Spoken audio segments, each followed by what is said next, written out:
whip, just at one. Not giving up a lot of hits either. 199 batting average on the year allowed. So everything for Charlie Morton's been good, but going against the Yankee team is obviously going to be pretty tough. Is he a guy you see yourself getting to at all? I don't think I'm going to get to really any Morton at all. And especially if we don't know, how is DK treating this game? Are they just going to, is it just going to lock whenever the game starts? Because there's not a true start time for this one. It says like the scheduled time is 7:05 Eastern, but we're not going to even have lineups by then. So this game, and obviously we're not going to know who's in the lineup because of the doubleheader. We don't even really know who's pitching for the Yankees, but as far as Morton versus the Yankees, I don't think that I'm going to be going there much. If I'm getting up to this price range, I'm going all the way up to Bauer. And then if I'm not getting up to this price range, I'm going to some cheaper guys in the 9K range. So I guess that answers the next question then. Steven Strasburg, is he a guy that you see yourself getting to at all? No, not really. Same sort of thing. I mean, just a really difficult matchup. So regardless of the heat or whatever, if you believe in that narrative, it's a pretty decent implied total against him, 4.8 runs. It's hot in Atlanta for any pitcher, not just for Strasburg. He's not the only one that struggles in heat. And the K matchup is really bad for him. So, not really bad. It's just not very good compared to Bauer, who's just $500 more. So the only reason I think I would be getting to those guys is if Bauer all of a sudden comes in at like 50% ownership on our last update or something wild like that. Yeah, okay, that seems fair to me. I think the fact he's under 10%, I mean, and the strikeouts have been there in a really strong way for him on the year. And I just think I've seen enough people talk today about like how, oh yeah, like Freddie Freeman owns him. And granted, Freeman has had really good results against him in like 50 plus at bats.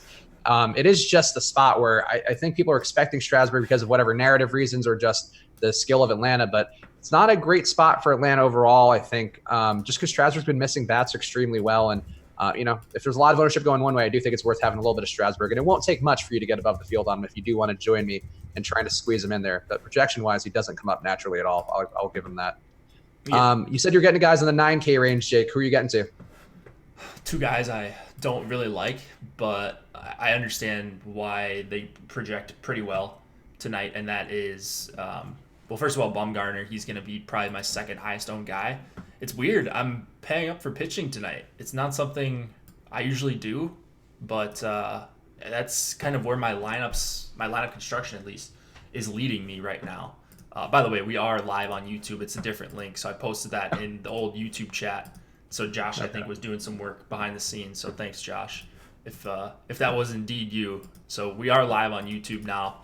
If the Periscope people want to jump back over or whatever's going on, but there is a new link. So just be aware of that. Bumgarner just pitching in a phenomenal park. Another low implied total against him. So I'll scroll down so you guys can see 4.0 implied runs for the Mets. And Bumgarner's been much, much better than I've given him credit for early this season and especially last season. So he's putting up big performances every now and again. You see him get over 30 a couple times recently, and the Mets really aren't that difficult of a matchup from a strikeout perspective. They are pretty good all around with guys like Alonso and Wilson Ramos in the lineup. So those would be the two guys I'd like to target against Bumgarner if you're looking for leverage. But it's going to be a lot of Bumgarner for me. How about you? So I'm less into Bumgarner overall, and I think for the reasons you just said, I think it's a really scary matchup for him going against Alonso and Ramos in a row there. Jeff McNeil also does hit fellow lefties pretty well, but I'm not so worried about that because he's not really a power guy.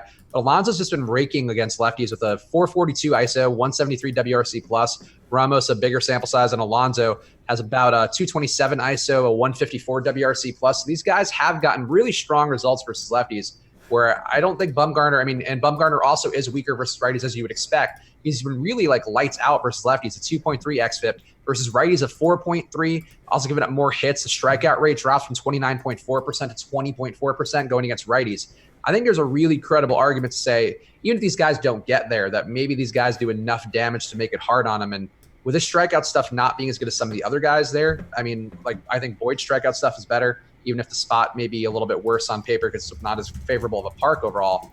I think there's enough reasons to not go to Bumgarner and at least to try to get some leverage on him. I mean, yeah, playing a chalky Bumgarner isn't like my favorite thing to do. I think he's still a little bit overrated as a pitcher, but he's only, what is he, just above 20% right now. That's not terrible. And it's looking like that's not an overly chalky pairing with him and Bauer together. And I'm still getting lineups that project pretty well with those two guys. Same thing with Syndergaard. I think I'm less excited about playing Syndergaard actually, just because it's not that great of a strikeout matchup. Even though the Giants aren't good, they don't strike out all that much. And I can't stand playing chalk Syndergaard. So that's kind of where I'm at on those guys. Closer to the field on Syndergaard, over the field on Bumgarner right now. I would expect that to hold true throughout the duration of the show. Also, we just got lineups in for Houston and Milwaukee, Nice. so those were two important ones. Of course, they got Jake 5 minutes after starting the show. They have to come in. Yeah. That's the way. But yeah, those are two important ones, I would say. Yeah, I don't know. I'm not quite buying into. I mean, you said Bumgarner. We have him at 28% ownership on DK. Just feels like a lot to me. I don't mind having some exposure, and I think I'll be probably at about 20% as a max, maybe a little bit lower than that when I just kind of finish everything throughout the course of the show. I'm just not seeing it quite as much, and I think there is some real risk there for him. And I don't know that he has the strikeout ability to dig out quite as much as some of these other guys, because I don't know. I just don't quite see it for him as much today. And if he's going to be chalk, I'm going to take a chalk Bauer, even though I feel a little bit weird about that one. But a chalk Bumgarner, it's a time I think to maybe try to go away would be my thought. Let's see. All right, everything's in there. Let's see. Who else have you landed on, Jake? Is there anybody in the cheap price range? Any Matt Harvey love for you? Anybody down there? Or actually, we should go a little bit higher, because I do think Mike Fiers is a little bit interesting. I think your boy Kyle Gibson of the Minnesota Jakes also a bit interesting as well. What about the cheaper but not super duper cheap guys? The cheaper, just like the mid-tier guys you're looking for? Yeah, the guys, let's say AK and under. So Roark was someone that Laffy and I talked about on the strategy show this morning. I don't know if you saw it, but we were kind of like, this guy's been terrible and he's so bad versus lefties. And then as we started talking through the slate, we were like, man, Roark doesn't sound too bad. But we hadn't really talked about his ownership, and he's stuck in like this 20+% range. So he's in that range. And for me, he luckily not grading out well projections wise for Alex. I use the projections on the site, of course, so put a ton of weight into those, and he's not that great of a value, and I'm guessing that has a lot to do with the weather. So Roark, he's not someone that's going to light you up with strikeouts, even though the Cardinals have been actually awful versus righties this season. I think even they can get to Roark here, even their righty heavy lineup. So not crazy about Roark tonight. I am a fourth of the field right now about. Yeah, I think you mentioned too that Adam made that point about him just being a guy who's there, and much like Jesse Chavez yesterday, just a guy who's at a price range people are just going to because he just makes things work.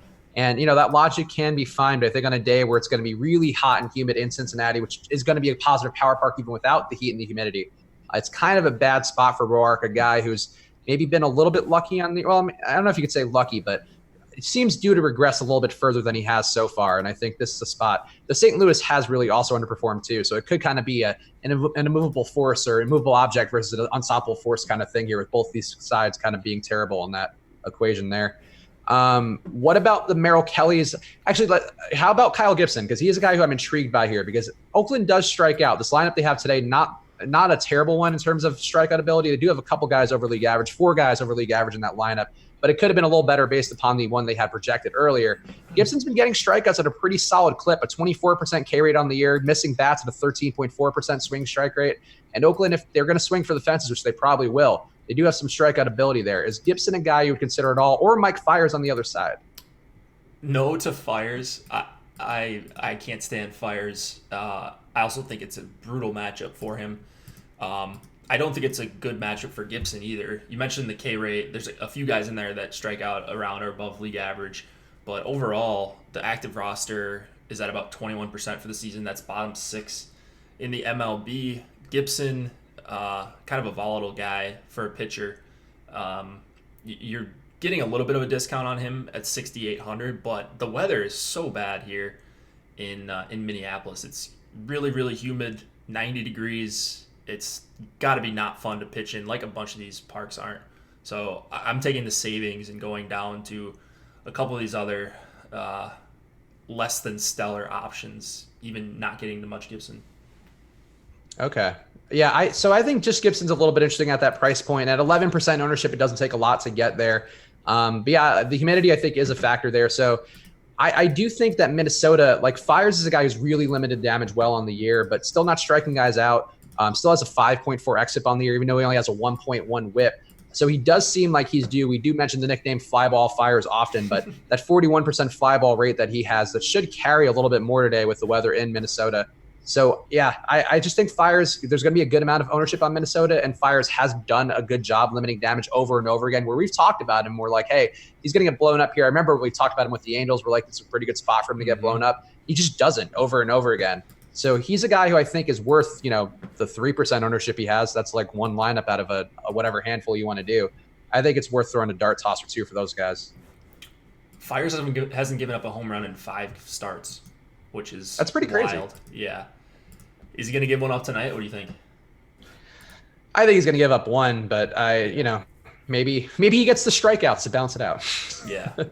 It's not a good K matchup anyways for him. So No, definitely not. No, it's well, the Twins are right at league average, 23%, so that's fine, but yeah, certainly not the spot where you're expecting him. He's not going against Detroit. I think that's one thing we can say. Mm-hmm. How about the guys who are pivots to that price point? Merrill Kelly, maybe Zach Davies, or these guys are getting at all? Yeah, getting sprinkles of both those guys you mentioned. Kelly was the one I didn't really want to get to, but I'm kind of getting them right around where their ownerships are. So I guess it's not the end of the world. I got 23% Merrill Kelly earlier, 15% Hudson, and 12% Davies. So again, right around where they were owned. They're just like all the same to me. You can see them getting completely rocked.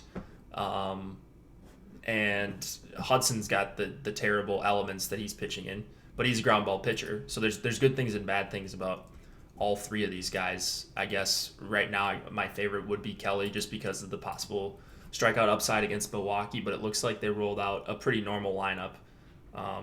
So a lateral move at best for Kelly from earlier today. And then Davies, he just doesn't strike out much of anyone. Arizona's lineup, yeah, I don't know, maybe a slight upgrade from this morning for Zach Davies, but I'm not really seeing anything that separates these three guys in a big way. Do you like one more than the other two? So no, I really don't like any of them. I mean, I could see landing on Kelly just because it's possible. I mean, Minnesota does have strikeouts in that lineup today. They have 4 guys who strike out above league average. Overall, the team collectively has a 25.5% K rate in that lineup today. So I could see getting to him a little bit. Davies, not so much. But I think I'd rather have Milwaukee, honestly, than have Kelly at all. And I don't know. I'm going to try to avoid them if I can. Like, I think I can get a little bit more money and try to I'll take my shots with Gibson. I'll take my shots with Fires, I think, in that range a little bit more than that, because I really don't like these guys. And I think they're going to be owned like they are actually good pitchers. But same thing we talked about with Roark. These are guys who really aren't that good. And I think people are just going to land on them because it's easy to get there and stay there. Yeah, that's fair.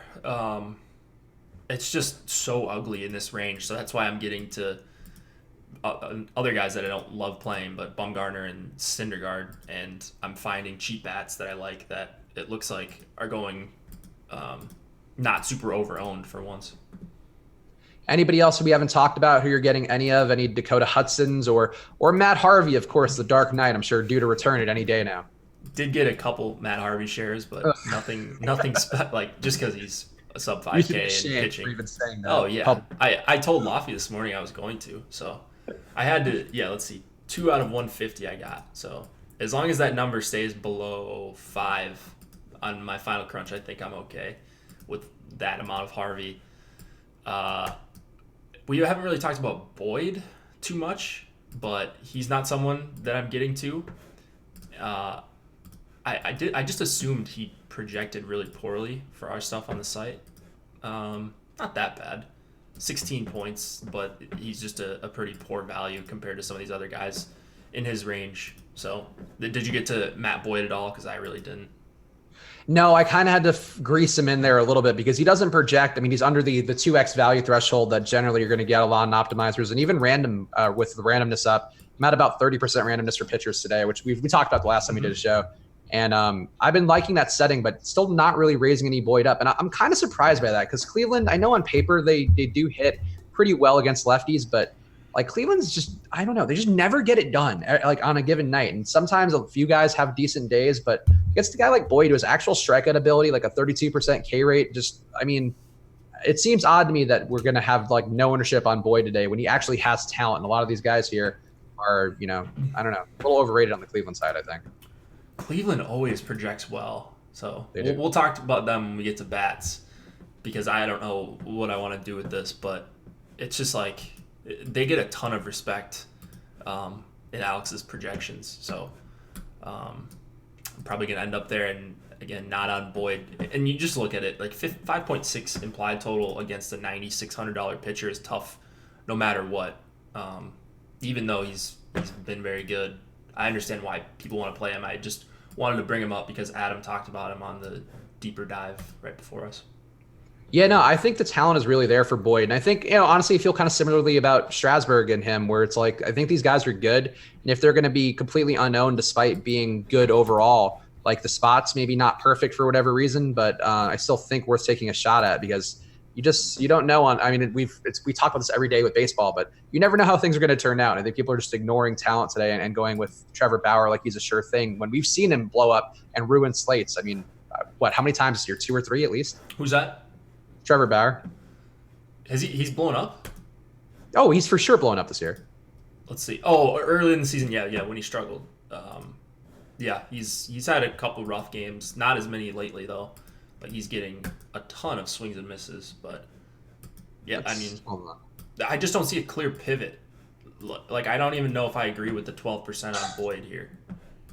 So within the last 2 weeks, he had a 5 earned run game at Kansas City where he gave up 11 hits in 6 innings.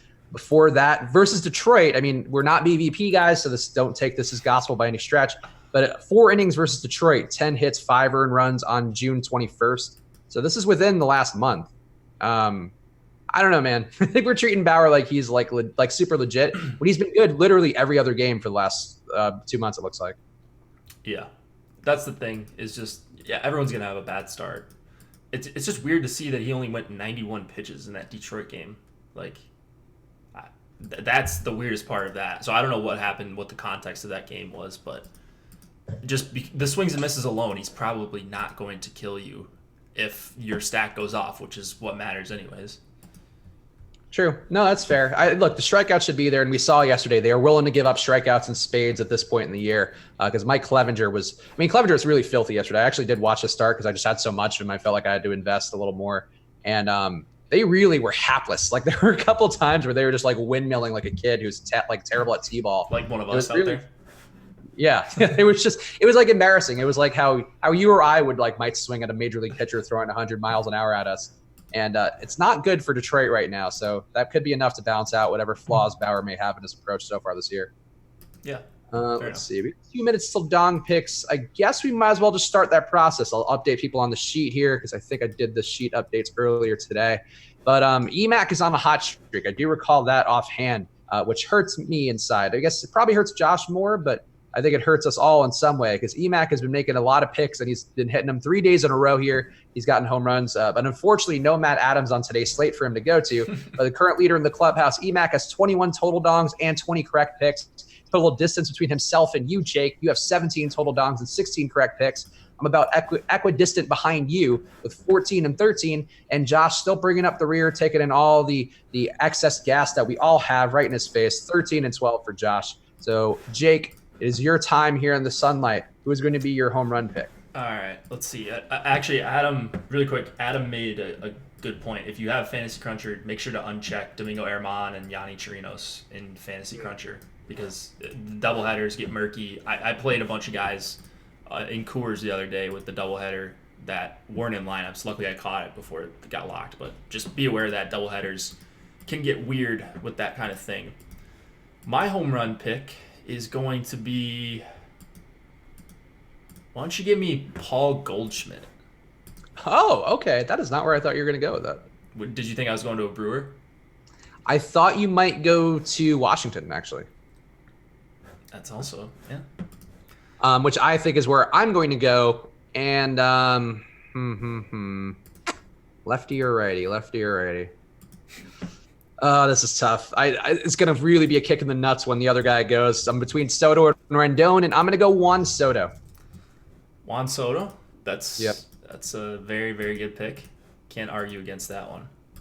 And we'll update you guys when Emac's pick is in. He's upset that there's no Emac, but he's been 3 in a row, so keep it going, Emac. No pressure at all to get 4 in a row. It certainly is very difficult for a person to do, but if anybody can do it, Emac, it's you. So please, go get your 4 in a row. Yeah, I honestly was going to be off. Well, let's talk a little bit about Washington while we wait for Emac's pick. I was going to be off of them if Tehran were starting, because I think Tehran gets a little bit underappreciated in terms of how he just kind of keeps the ball in play for the most part. And he does give up some home runs, but he was under league average in home run rate this year, and I feel like people just don't talk about him enough as being like vaguely competent. Kyle Wright, though, really not competent at all, at least in what he's shown so far in the majors. I think he's terrible, and I'm actually much more interested in Washington as a result. Has Washington gone up for you because of Wright being in there instead of Tehran?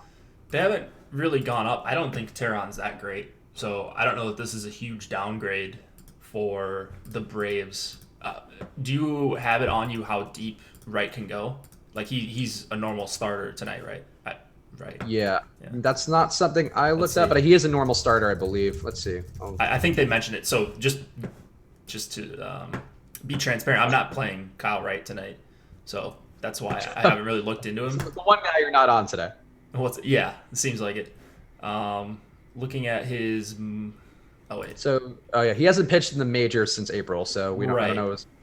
So his minor league game logs, you can usually look this stuff up on Baseball Reference really quick.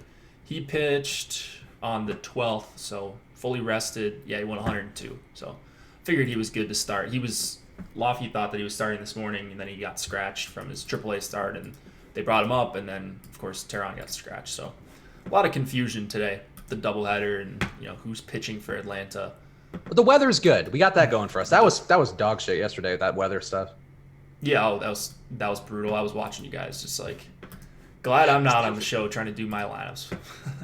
Oh yeah, everything just kept getting ruined over and over again, and it's like postponements and delays. And what do? I just eventually just go like I give up, and that's basically it.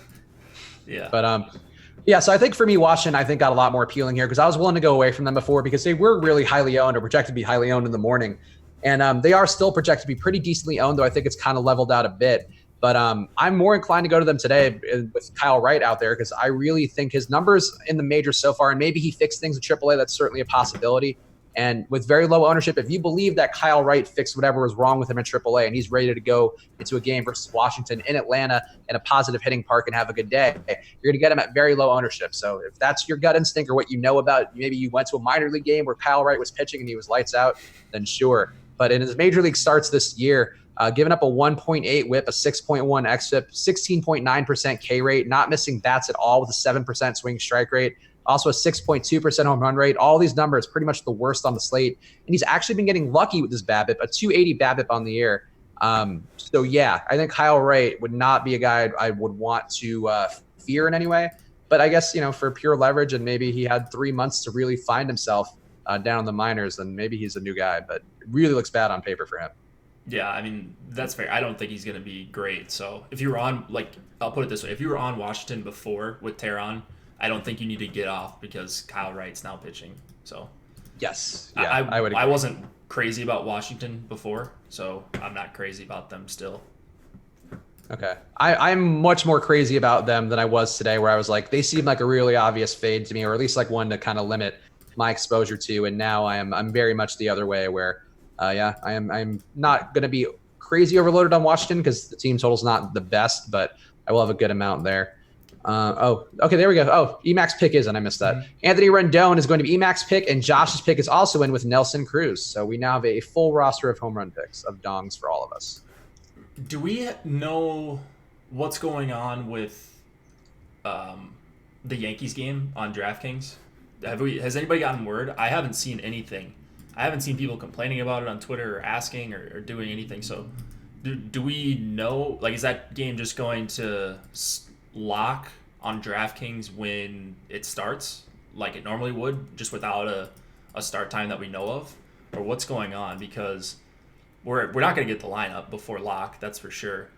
But if that game locks at 7:05 and we don't have the lineups, then I'm going to have to X everyone out of that game. You know what I'm saying? So Yeah, that's what I'm doing right now. I think the only guys I have in my lineups right now are the pitchers, and even that, I think I like one Nestor Cortez about it. does it say anything on DraftKings like homepage or something? Let's see what the DK support. It's like DK support, I think is their handle. Nope, that's not it. DK. Because it's kind of important, and I haven't. It's just weird that they haven't said anything about it yet. Yeah, I agree. That would be a helpful thing. What is the support handle for? Oh, there we go. Yeah, CX. They have a terrible name for their handle. DK_assist is the Twitter handle, and then it says DraftKings CX team, and they also have nothing about that game right now. Perfect. Oh, here we go. They're replying to people. Good evening. We will not be disabling the Yankees game from tonight's slate. DraftKings may change the lock of the slate to 7:10 Eastern, along with moving the start time of the Yankees game back. We'll send an email to notify users if these times are pushed back, and that's as of 4 minutes ago. Okay, so they might push the slate time back to 7:10, and then okay. But the important thing is that the Yankees game won't lock if we don't have any information on it at 7:05, right? That's what it sounds like. Yeah, I guess so. Okay. I mean, it seems like the thing they're saying is like they might bump it back 5 minutes tops, so that doesn't seem like much help. Well, 5 minutes for the start of the slate. But the slate can lock if they treat this like this is a 8:10 Eastern game instead of 7:10 for the Yankees. Then you'll know and you can react and change your lineups if you guess on the wrong guys being in the lineup after lock. Right. Okay. Yeah, that makes sense. That's the way I interpret it. I could be dead off. I have no idea. I'm probably just not going to play it. Like I don't need that when we host the show. I don't need that in my life. So I wasn't crazy about either side anyway. So I feel like this is one spot where like, all right, if it were like the Houston side, like Houston or Milwaukee today, then I would be really upset about it. But that one, maybe they're tired. They played 2 games today. I mean, yeah, it's not the end of the world if you have to X that off just to be safe. But I just hate crossing off a game that you don't have to cross a game off. You know? No, that is fair. That is fair. You're just limiting your options. What's that? Tell DraftKings about it. Go to the DK_assist and the DraftKings CX team, which like, so if you search Twitter, like usually you can find, like Verizon support or whatever, if you put in the terms. They did not come up at all because they have that weird handle where it's like customer experience, I guess they call CX. Not helpful. No, that's not helpful at all. But I don't have that kind of pull with DK. I don't know, maybe a couple of our bosses might be able to work on that. Yeah, maybe they could seduce them with the tens and tens of thousands of dollars spent on the site daily. Yeah. All right. Who would be your top stack then on this slate? I mean, Washington for sure is going to be one of mine. I don't know if they're officially mine yet, but who's going to be your number one, Jake? The St. Louis Cardinals are right now my highest exposed stack. And I kind of like that. Like I was on the White Sox today, didn't work out 100%. Looked good there for, the first inning. I like being really heavy on these leverage stacks. So it's not like the Cardinals are going overlooked by any means, but I don't think, and maybe they're even going a little bit overowned as a value, but I don't think they're going to be super popular as like 5-man stacks. You get added leverage going up against Roark. It's really poor conditions for pitching, park-wise and just weather-wise in Cincinnati. And you have a pitcher on the mound that doesn't miss a ton of bats. And power for this Cardinals lineup, even though they've been terrible this season. So, yeah, okay. St. Louis. How about you? I'm not getting to St. Louis at all. And I actually I'll check with our updated projections. I'm doing one more crunch right now to kind of get my last grouping. I think I'm putting in there. I guess they are coming up at a pretty decent clip right now. They look like the number 4 stack coming up, at least on a 5-2. Yeah, I could see it going against Roark. I mean, that park should be really good today. St. Louis is always so disappointing, and it's unfair to hold that against them. I feel like I might be more inclined to go one off because I know I have some Tyler O'Neill already, and our boy Sexy Muscles. Yeah. He's back in the lineup, 4,400, not a great price, but a 274 ISO versus righties going in this park. And the one thing he does, he hits home runs. He also strikes out a lot, a 40.3% clip of strikeouts against a righty. But it's not like Roark is some strikeout ace anyway. And I'm okay with O'Neill and taking some shots. I feel like he's got a decent shot of hitting at least one home run today. Yeah, I mean, he had one last night. He's going to strike out a ton. He's not a great hitter overall right now. Adam Burst in the chat. Tyler O'Neill 0 for 4 4Ks. That is a very real possibility. Would not recommend watching his at bats unless Roark bases loaded with no outs or something. But yeah, he's a free swinger at this point, and just perfect guy for DFS. So yeah, I'm really with it on Tyler O'Neill. My home run pick, Goldschmidt, is grading out pretty well for us. Edman leading off, one of the better values in the slate. And then the secondary options aren't great, like the bottom of this order, but these are all guys I'm overweight on because I'm heavy on the stack. Also, the Mets lineup came out at some point, and there's going to be no Wilson Ramos in there, so I do think that probably makes Bumgarner a little bit less ugly to me because he was one of the guys I was worried the most about. Some decent hitters in there versus a lefty, but Ramos to me jumped out as probably one of the better, like the top number 2 hitter overall in terms of ability. So that changes the equation a little bit there. That's not a downgrade for Bumgarner, I don't think. Doesn't Ramos have like just over a 10% K rate versus lefties? I don't have him in my lineup now, so I can't tell you, but he is good overall. I think I know he had an over a 150 WRC plus versus lefties, so he was hitting it pretty well. But Tomas Nido in there is no Wilson Ramos, but actually hasn't been too bad. 294 batting average on the year, 206 ISO, 117 WRC plus versus lefties, and 37 at bats. So maybe he's good enough to still bust up a Bumgarner stack, or a Bumgarner starting. Yeah, I mean, maybe. I don't know that I'm gonna have any Nido, just because I'm crunching right now and he wasn't in the projected lineup for us. So whatever. I think I'll live if Thomas Nido, destroys all my Bumgarner shares. I think his name is Tomas Nido because my friend is also a Puerto Rican guy named Tomas, but everybody always calls him Thomas. When there's no H, I think it becomes Tomas. Yeah, so if that makes it more appealing to you, if he being a Tomas instead of a Thomas. I don't know. I don't want to, be racist or anything. So no. I think that should add. I think you're right though, Tomas. Projection. Yeah, Tomas. That would be. Support Tomas's. Nido and Lagares over Ramos and Conforto. Oh, no Conforto either. Nope. So power-wise, yeah. But Cano got back in there, so that's fun. You gonna play him? Probably not. But he's actually, so going back to last year, 201 at bats versus a lefty. He's got a 281 batting average, only a .096 ISO, so not much power, but a 109 WRC plus. This is how Cano always lures people in. I feel like you see his stats and you're like, he's really not that bad, but he's just lost it, I think, this year. Yeah, very, very well could be. I mean, he had the thing where he wasn't hustling, which, whatever. I mean, he's a veteran. He doesn't need to hustle to first base every single time. How often does that actually pay off? So maybe that just started the season off on a bad note or something. But yeah, he just looks like a different player, a much worse version of himself. Yeah, I would agree there. And so, when a baseball player is done, sometimes they're just done. And, they could have moments of usefulness, but it might be on the bad side of things for Cano overall. Who's going to be your number 3 stack, Jake? I guess, just who's going to be your number 3? Let's see. Or number 2, I feel like. Maybe we didn't hit your number 2. Yeah, I don't think we hit the second. Cleveland, oddly enough, is my second. They project well. They project really well. And it's just weird. It's like a backwards night for me. I'm paying down at hitting, and I'm paying up at oftentimes both pitcher spots. It's looking like, unless something weird changes on the ownership, going to have a lot of Cleveland bats. I don't love the idea of stacking against Boyd or any good pitcher, really, ever. But Boyd's getting some ownership, so that's pushing up Cleveland for me. He's going to be a pivot off of Bumgarner and Syndergaard for a bunch of people as well, which is understandable. But I'm just eating the ownership with those guys, and I'll get a little bit of leverage off the people who tried to pivot off of Boyd if the Cleveland stack goes off. They're just priced really, really well in hot weather, in a decent park, and a 5, let's see what we have, Matt, 5.6 implied total right now. That's one of the higher on the slate.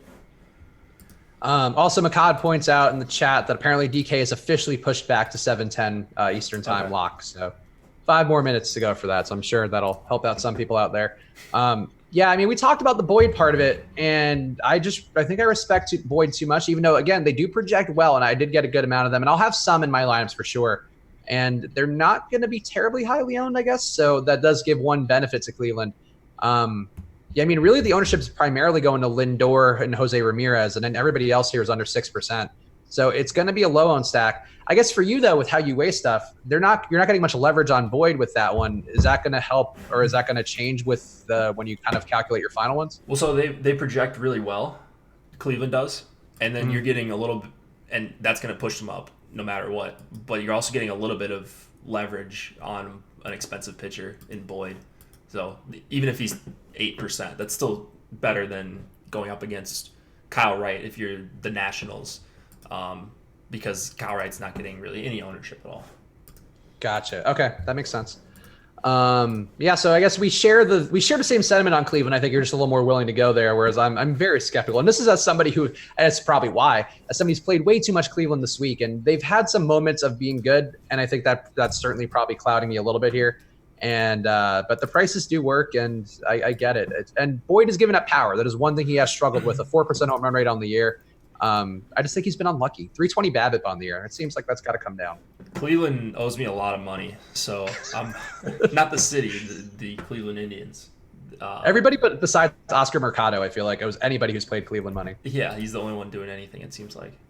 Yeah, he's been really good. I'll give him that. He's been fun to watch too. Very fast. Very fast. We just got an ownership update just now. Okay. And anything changing? Actually, nothing crazy. O'Neill really chalky on FanDuel. Oh, is Houston getting chalkier too? Maybe it looks like. Houston maybe a bit. Let's see. On a quick look, it's a lot of familiar names at the top. You get the same top 3 pitchers: Bauer, Syndergaard, Roark. Just a couple percentage points changed around for each of those guys. And Hudson has come up a bit. Kelly maybe a bit. He came down just a bit. He's actually 1% lower ownership expected than Hudson right now. So more people pivoting to Hudson, it looks like. I do not love that play at all. I mean, well, I guess anytime there's going to be some ownership on the other side, but Hudson's been really, really bad versus lefties. I think that's something that could be a little bit underappreciated by people out there. But that was one thing that jumped out to me this morning when I did the Four Corners video, which you can watch on the YouTube channel, a little short form wrap up of things. Hudson, a 1.9 whip, 6.2 xFIP, 17% K rate versus lefties. It's actually been pretty good versus righties with a 1.1 whip, 3.7 xFIP, and a 16% K rate as well. So he's still not striking him out, but he is limiting damage better versus righties. But lefties have really been getting to him. And you have a couple of competent ones up there. I mean, I would prefer Derek Dietrich in the lineup, but you got Winker, Votto. Votto at least is going to draw out at bats and make it tough on him. Jeanette in there, who's really due to do something. He's been terrible so far. Those guys, I think, can cause some problems for him. And Puig and Suarez, too. And on a hot day like this, those guys can make a ton of hard contact and do some damage there. I think Hudson is certainly a play I wouldn't trust very much. Definitely not a 20% ownership. No, it's tough to get behind it at 20%. So it's not like I'm going wild with the Cincinnati bats or anything, but they're definitely more interesting to me. Like, they're getting more interesting as Hudson gets chalkier, because Kelly was kind of running away with it earlier as far as the chalky option in this low tier, but now that they've kind of all bunched together, all the leverage becomes really intriguing. Also, our boy Chris Randone, his home run pick coming in a little bit under the wire, but still counts here. Or after the wire, I guess that would be, which is not an expression. But he's going with Yordan Alvarez, who I'm glad is in the lineup too, so I support that pick. I was worried that somebody mentioned in the comments I was talking to today that Yordan Alvarez, I guess, like, he's had some knee issues, and I looked it up, and his knee actually might be problematic because he has taken a bit of a downswing, but so much power from the left side of the plate going against Matt Harvey. It's a really nice spot for Yordan if he's still feeling up to snuff. Yeah, I mean, just massive power. So that's exactly what you're looking for in your home run pick. So I like the call by Chris Randone. I usually like his call. So you do. Well, you love everything Bachelor related. I mean, of course. But Bachelor, Bachelorette, Strap Jake in. He's in for it. Let's talk about Houston while we're on Jordan Alvarez then, because they are a team who's going to be pretty popular, at least for in a couple of spots here. Overall, the stacks can have ownership. Pretty much every player in the stacks can have ownership. Max Stassi, one of the better value plays, at least theoretically, with him now in the order instead of Robinson Chirinos. He's pretty cheap on every site around, and filling that catcher position could be valuable. But I like Houston here, Jake, and they are a strong one. A lot of ownership going to Jose Altuve and Alex Bregman, but still reasonable enough for everybody else. What are you doing with Houston? Are you getting there a good amount? I'm actually not getting there all that much. I'm getting to bits and pieces of them, but man, not much. Altuve, they've really slid down for me as they've become a little bit more chalky. And actually, Washington slid up based on that last ownership projection update that we just had. So Houston fallen off for me. I did not expect to see that, but it looks like people have gravitated towards them because we know Harvey's bad. That's understandable. It's certainly a good stack to have, but they're just not getting me much leverage, whereas a lot of these other stacks are because of the spread out approach of pitching ownership tonight. Yeah, I think that's fair. I think from an upside perspective and even a value perspective, they do look pretty strong. But the way that you're approaching it, I can certainly see why if you're trying to get leverage. I mean, Matt Harvey going to be 2% owned on DraftKings, not going to get much there. And still just might be, to me, it just looks like such a good spot. And I mean, the Astros have just destroyed right-handed pitching on the year. This particular lineup they have today has a 280 batting average, a 126 WRC plus. That's the 17.8% K rate versus right-hand pitching, and a 194 ISO. So everything you want to see from a team here does look good for them. And they are going against Matt Harvey. So I wouldn't advocate for a full fade, Jake, for your lineups or for the people out there. No. Yeah. But I think I can see why you get away from it because it is going to be a very highly owned stack. That top 5 overall is about 16% owned. So that's a good amount for those guys, which I think would make them the highest owned top 5 out of that group. Yeah. They're getting up there. I'm going to take a look at the top stack tool. Let's see if there's anything that. So Houston is at right now 11.7% total ownership. That's tied with Minnesota, who we haven't really talked about all that much. Yeah, I was going to go there next. I feel like you may have some of them, but do you want to talk about what your stance is with Minnesota? I do. I thought they were going to be my number one stack earlier today, and they are not my number one stack right now. Another thing, similar to Houston, they're getting ownership. They're not getting me a lot of leverage on the field. So as a full stack, you're not gaining a ton for this chalky stack going off on everyone. I still have a bunch of Kepler and Cruz especially. Those guys will for sure be in double digits, but the full stack, I'm pretty easily underweight on Minnesota right now, which would not have guessed this morning. What about you? Yeah, I also am not super into Minnesota because I do think they're a bit overowned. And actually, I asked you about Fires earlier. I do kind of have a bit of an interest in Fires because I think it's possible that he can have an okay day. The strikeouts aren't there in a big way for him, and they won't be there. But I think it's very possible that he can just kind of get through and have one of those days where he's in there just eating up innings and they don't quite get it done. It's not the greatest day for it, and I certainly wouldn't advocate for a lot of Mike Fires, but I think it's certainly possible with the ownership on Minnesota that's a play there where you're just getting a lot of leverage on a very highly owned stack because we do have them according to the top stacks, so which Jake mentioned, I just put my update in. They are projected to be higher owned. Their potential to be a top stack. And they have 6 guys who strike out above league average on strikeout rate. And I think that's, even though collectively they don't have a ton of strikeouts, like it's not a high strikeout matchup, it is one where a lot of those guys do strike out a little bit more than you would expect. And maybe Fires just picks up a few easy ones. Yeah, I don't know if I would go as far as say I'm playing Fires, but how much Fires did you say you ended up with? Right now I have him in just 4 lineups out of 20. Okay, so what's that? Quick math, 20%. Yeah, that would be 20%. Yeah. That's pretty significant, I think. That's a pretty good stand. It's a stance. It's a stance, Jay. So it's my favorite one, but it is a stance. So we just got the Angels lineup, it looks like. Trout is in as a DH. No Ohtani. I don't know if this has been confirmed by other sites, but it's a tweet. It looks like an Angels beat writer or something. Just took a picture of the posted lineup, official lineup. So just keep an eye out for that. It looks like we should have everything in the matter of a couple minutes once they confirm this. Also, I posted the link for the tweet, the dong pick tweet, I should say, in chat. So respond with your home run. We love to interact with you guys, and you get bragging rights if you get your dong pick correct, and no one's ever going to remember if you don't get it correct. And they'll remember ours, but maybe not theirs. Well, yeah. Definitely not the ones on Twitter. They can be wrong in silence, though. True, nice, that is true.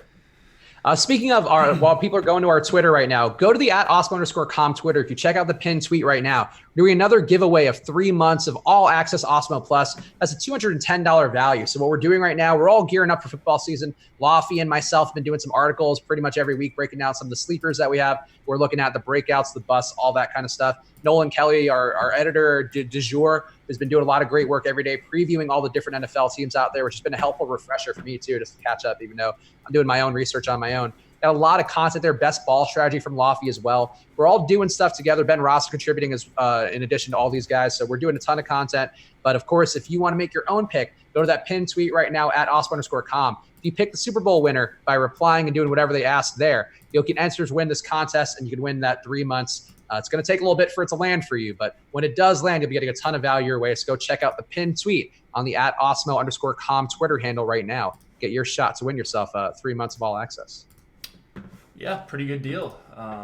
Again, free to participate, and if you don't win, you don't win, but it costs you nothing. Yeah, never hurts to take a shot when there is a decent value prize out there. And there's no better value in DFS, even though it may be some sticker shock for some people out there. What you're getting with our site, you are getting professional caliber content used by pros to make a ton of money doing this every day. And it's certainly worth the cost of admission. And I say that with no bias at all. None whatsoever. Well, certainly not. Just because you have bias doesn't mean it's not true. So. True. I just think it's funny to be like, and that's my unbiased take. There's no reason why I would ever say otherwise. Yeah, true. Jake, any other stacks that you're getting here at decent volume? Because we've kind of talked about most of the main ones. Cincinnati, they're not one you're getting either. I'm getting more Cincinnati now that Houston's come way up. So like Houston just went way down for me, and now everyone else has come up as a result. We said Houston's come up for you now? No, I'm sorry. Did I say that? I meant Houston's gone way down. Everyone else has gone. Oh, okay. I might have misheard you, but so okay. I was just excited. I thought you'd be on the Houston train. We could all be rooting for Jordan Alvarez today. I mean, I'm fine rooting for Jordan Alvarez. He's a baller. I mean, just massive power. So I'm with that. But my DFS lineups would like more Nationals than anything. I keep wanting to say Capitals. I don't even know why. Hockey ended like 6 weeks ago, so I don't know what's going on with me. But you're ready for hockey season already. I really am.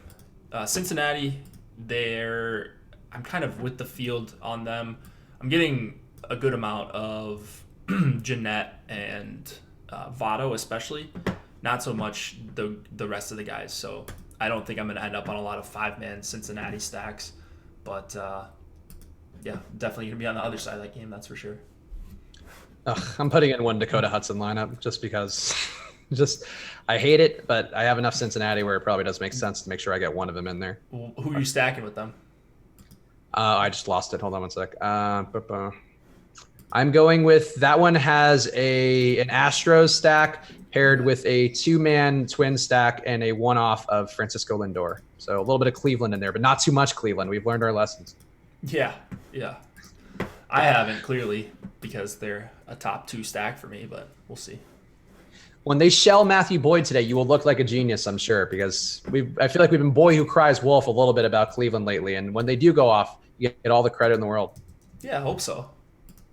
At least for me, Jay. Maybe not for the people. But I'd rather just win money rather than get credit, That is a fair point. That's like somebody tweeted, it was Shea Serrano at The Ringer who tweeted out, like, would you rather win first prize, or would you rather win second prize at the World Series of Poker but win $7 million, or finish first place and everybody knows it but you win $3 million? And it's like, $7 million. I couldn't care less. People giving me credit for it. Yeah, I mean, I would be doing it for both money and bragging rights, but like if I was, ranking the bragging rights versus the money, it would be like a 95% weight to the money and 2% to the actual bragging rights. Yeah, I mean, 3 million, nothing to sniff at. But if we're talking like double value on your money just to finish second and not be able to be like, I won the world, like nobody who knows me is going to be like, oh, I think so much more of you now that you won the World Series of Poker. Like, it's not going to help out my life. Yeah, and I think I did math wrong there. The extra 3% would be something else, but yeah, you get the idea. I think I said 95 and 2 meant 98 and 2. But yeah, man, why wouldn't you want to win the 7 mil? Yeah, we could all use $7 million. Yeah, exactly. I don't think there's ever a bad time to add $7 million to your personal net worth. For sure.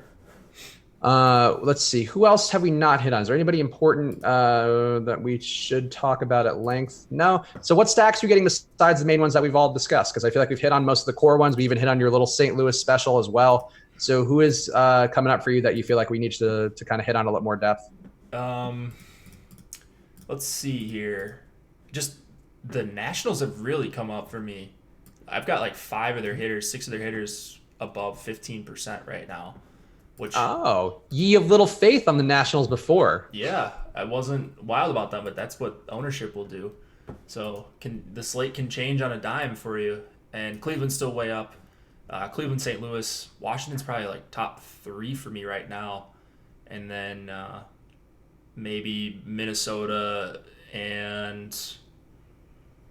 Let's see, Minnesota and Cincinnati maybe closing out the top 5, but those two, they're a distant 4th and 5th, I think, for me. I am getting an uncomfortable amount of Chris Davis as a one-off in my 5-2-1 stacks. Chris Davis? Yeah. So do you think he's hurt? I don't know. It just like his numbers just don't look right on the year, and I've kind of stopped playing him for the most part. I don't mind having some exposure if he does occur naturally, but yeah, on the year, he's just been bad. An 89 WRC plus on the year overall, 232 batting average. There's got to be something wrong with him, but still the split numbers look fine. He still has the power, but he has not been taking advantage of the power at all. And now he's down in the order too. He's in the 6 hole, but he's going to be 20% owned. I mean, cheap, but yeah, I don't know. I kind of don't love it. Yeah, he's just a better hitter than what he's priced at. So that's why he's 20% owned, but I didn't get to 20% of him on DraftKings at least. It looks like I actually will have 20% of him, which whatever. I mean, I guess that's life when you're just trying to do this and be over with it. We didn't talk about Milwaukee enough. Are they one that you have at all? Because they're not occurring naturally with our projections, but I'm trying to force them in there. And honestly, out of like 500 crunches, I feel like I really didn't get many stacks of them, but I like the concept of them quite a bit. Yeah, so Kelly's ownership came way down, or not way down, but down a little bit. So that's why I didn't get to as many Brewers. I still always get to my 10% plus Yelich. He just always projects really well, and he's just like the best one-off, or one of my favorite one-offs to play all the time. But the full stack, no, them and Minnesota I was expecting to get to a lot of, and just did not end up that way. I'm actually going to have more Bauer than I wanted to. I'm not sure how thrilled I am with this process. How many Bauer? So 50% Bauer now. Okay, so I actually went down to around 50% of Bauer. Okay, so I guess I feel like I'm in good company then. But yeah, like I don't see the pivots that occurred quite so much, and I could just probably hand switch over to a few Strasburgs out of that just to get it down a little more. But yeah, you just kind of happen a lot in the projections, and that's fine. Bauer bumped up a little bit in the projections, but I thought I would still get to well above 50 and maybe even 60% of him. And I forget, you mentioned you're doing 20% randomness for pitchers, right? 30. Okay, 30. Okay, so that's what I'm also doing. 30% All right, so normal randomness, right? Is that what you're doing? Oh no, so I'm doing 30% new random, well, whatever the standard deviation randomness. That's what I mean. Normally distributed, right? Yeah. Okay. The FC Pro randomness. Yeah. Okay, that's yeah. Fantasy Cruncher Pro, by the way, offers you 2 options to do randomness. That is part of one of the things that we have is our deals there. So go check out that how to sign up for Fantasy Cruncher Pro on the membership page at osmo.com. Go to osmo.com/join and use that promo code. Though I don't think the promo code applies to Fantasy Cruncher Pro, but it is a helpful add-on to have. So you can see all the stuff in one place. Yep. All right, where did that go? What? All right, my entries went somewhere that I'm not sure about. Anything else that you're getting that's weird in your final crunches, Jake? We still have 6 minutes because, again, they did bump the lock time, at least on DraftKings, back. I don't know if they did with FanDuel and the other sites. FanDuel was always 7:10 Eastern because they didn't include the Yankees game. So You've still got a few more minutes. My stuff is in. It's weird. So I'll go over exposures right now. Let's see what we got. Bumgarner, not Bauer, my highest owned pitcher on the slate. But Bumgarner's 48.7, Bauer 47.3, Syndergaard 40.7, and I got a good mix of them. I'm looking through my lineups, like the difference between the pairings you can make with those three pitchers is not all that far off on our projection. So I like that. Putting 20 lineups into the $18 again, along with my normal stuff, all the mini max and all that. And my top 20 lineups all have different combos. It's looking like in a lot of different stacks, a lot of St. Louis, and then some chalkier one-offs after that. Looking at FanDuel, 51% Trevor Bauer. That's more what I like to see, especially on FanDuel, and you can get a lot of quality bats that I'm looking at. So Cleveland, St. Louis, my number 1 and number 2 over there. Cincinnati to clear third, and looks like Minnesota and Washington rounding out the top 5. So I think same 5 teams, but just in a little bit of a different order. Okay, yeah, I ended up with a little more Bumgarner too, which I'm okay with some of the changes they made to that lineup, because I do think that is a substantially improved situation for them. But yeah, that's whatever. I guess it's just one of those slates where I got to take it. I also have a little more Syndergaard than I wanted. I'm at 30% Syndergaard, which I think I'm going to get down a little manually. But yeah, I guess it's a slate where the pitching underneath those guys is a little bit specious, and that Cleveland total I think is driving down Matt Boyd enough where it's hard to get to him and expect it to occur naturally with projections. Yeah, fair enough. I don't know how I feel about this. Bumgarner at nearly 50%. So at least I'll know. I won't know how my night's going until the very end when Bumgarner buries me. McCott asking for the Paul Blackburn of the night, the award that goes to the cheap pitcher who's kind of stinks but could be in a tournament-winning lineup. Who would that be today, Jake? Does this count? I don't know. I guess Merrill Kelly. Yeah, well, he's high enough owned where maybe not. I think for me, because of the ownership, I would probably say nobody's on Zach Davies. He stinks though, but I guess Zach Davies. Yeah, that's my other one, but I have more Kelly than Davies, so I didn't want to lie. Because Kelly is at almost 20%, so is Hudson almost at 20%. So that kind of takes those guys out of the mix, I would think. Davies is at 10. It's either him or Harvey, and I don't see Harvey having that upside, right? Or any upside, or any side really. No, Harvey's ceiling in this spot is probably 14 points, and that's any pitcher that's breathing that can go 5 innings could go 14 DK points. Yeah, that's not the most inspiring guy to have on your roster tonight, but hey, who knows? It could be one of those nights where Matt Harvey throws a real gem. That's what we've been waiting for. Yeah.